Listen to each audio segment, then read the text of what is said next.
उन्हाळ्यामध्ये जेवण जात नाही, अशा वेळेस भाजी चपाती खाण्याचा पण खूप खूप कंटाळा येतो. मग चला म्हटलं काहीतरी नवीन बनवूयात. तर आज बनवलेली आहे मस्त अशी बटाटा पुरी. बघू शकता किती मस्त झालेली आहे. चला बघूत कशी आहे रेसिपी. श्री शिवाय नमस्तुभ्यं मैत्रिणींनो, मी अंजली कुंभार. माझ्या यूट्यूब चॅनलवर तुम्हा सर्वांचे खूप खूप स्वागत करते. तर आज आपण बनवणार आहोत मस्त अशी बटाटा पुरी. बटाटा पुरी बनवण्यासाठी अगोदर आपण कणिक मळून घेऊ. मी इथे घेतलेला आहे 1 वाटी मैदा. त्याच्यामध्ये थोडासा ओवा टाकू हातावर क्रश करून. याच्यामुळे टेस्ट खूप छान येते आपल्या बटाटा पुरीची. चवीपुरतं मीठ घालू. आता याच्यामध्ये 1 चम्मच गरम तेल घालायचं. याच्यामुळे बटाटा पुरी खुसखुशीत होते, आपली ठिसूर होते. आता हे सर्व पिठामध्ये मिक्स करून घेऊ. आता हे तेल सर्व पिठाला चोळून घ्यायचं. आता याच्यामध्ये थोडं थोडं पाणी घालून याचं घट्ट पीठ मळून घ्यायचं.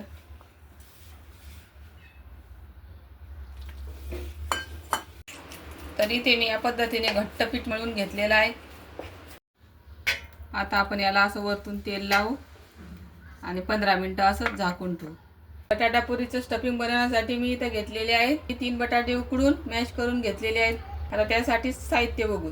इथे घेतलेले आहे फ्रेश अशी कोथिंबीर, 5-6 कढीपत्त्याचे पाने, थोडीशी कस्तुरी मेथी, 1 चम्मच कांदा लसूण मसाला, 1 छोटा चम्मच धने पावडर, 1 छोटा चम्मच जिरे पावडर आणि थोडंसं लिंबू सत्व घेतलेलं आहे. आता आपण स्टफिंग बनवून घेऊ. इथे कढईमध्ये 1 पळी तेल घातलंय. तेल गरम झालंय. आता याच्यामध्ये मोहरी घालू. मोहरी तडतडली. आता याच्यामध्ये जिरे घालू, कढीपत्त्याची पाने.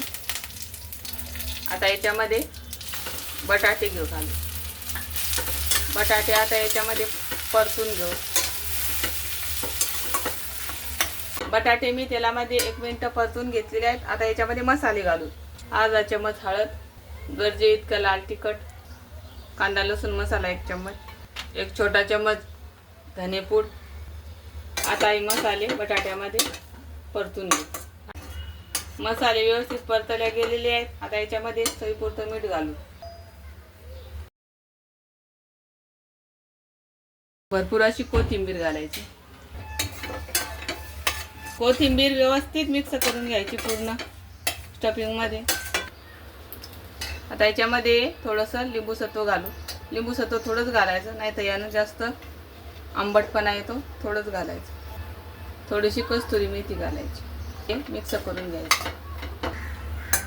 तरी ते आपलं स्टफिंग तयार झालंय. आता आपण याला थंड होण्यासाठी एका प्लेटमध्ये काढून घेऊ.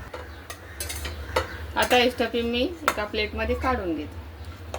तरी ते बटाट्याचं स्टफिंग थंड झालेलं आहे. आता आपण एका बाउलमध्ये काढून घेऊ. पीठ पण मळून झाले, स्टफिंग पण तयार झालंय. आता आपण बटाट्याची मसाला पुरी बनवून घेऊ. तरी ते पीठ पण मस्त सेट झालेलं आहे. मसाला बनवपर्यंत मस्त सेट झालंय पीठ. आता आपण ह्याची पुऱ्या बनवून घेऊ. तर मी इथे एवढा पीठ घेतलेला आहे मैद्याचं. तर या पद्धतीने आपण पुरणपोळी करतो त्या पद्धतीने याच्यामध्ये या पिठाला असं हातानं सारण भरण्यासाठी करून घ्यायचं. त्याला थोडंसं खोल करायचं आणि याच्यामध्ये सारण ठेवायचं आणि या पद्धतीने याचं तोंड बंद करून घ्यायचं.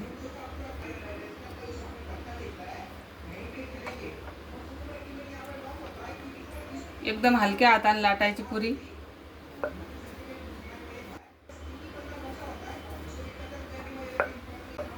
तर या पद्धतीने मी लाटून घेतलेली आहे. आता आपण ही पुरी तळून घेऊ. तेल गरम झालंय. आपण ही पुरी याच्यामध्ये तळून घेऊ. या पद्धतीने बबल्स आल्यावर पुरी पलटी करून घ्यायची. आता गॅसची फ्लेम कमी करायची आणि मस्त गोल्डन कलरवर पुरी तळून घ्यायची. तर मस्त दोन्ही साईडनं गोल्डन कलरवर पुरी तळल्या गेलेली आहे. आता आपण ही काढून घेऊ. आता मी तुम्हाला परत एक पुरी करून दाखवते. या पद्धतीने पिठाला बनवून घ्यायचं. सारण भरण्यासाठी थोडं खोल करायचं. मधामध्ये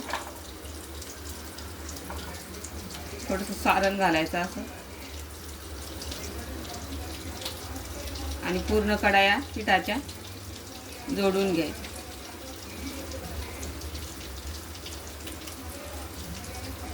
आणि या पद्धतीने दाबून घ्यायचं.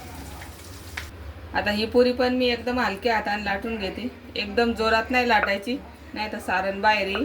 तळताना मग ती पुरी सगळी तेलामध्ये सारण बाहेर निघेल. आता आपण ही पण तळून घेऊ. सुरुवातीला गॅस मोठाच ठेवायचा. आता हिला पलटी करून घ्यायचं. मस्त गोल्डन कलर येईपर्यंत तळायचं पुरीला.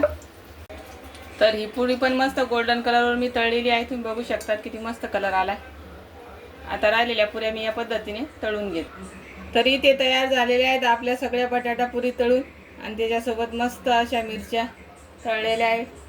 तर एकदम मस्त लागतात. या बटाट्याचे पराठे खाऊन खाऊन कंटाळा आला असेल तर कधी अशा पुरी आपण बनवून खा.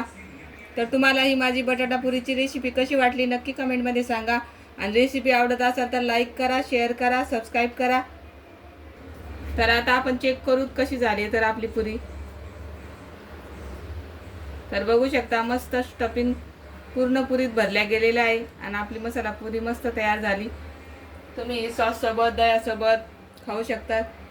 तर चला भेटूयात नवीन रेसिपीसोबत. तोपर्यंत बाय.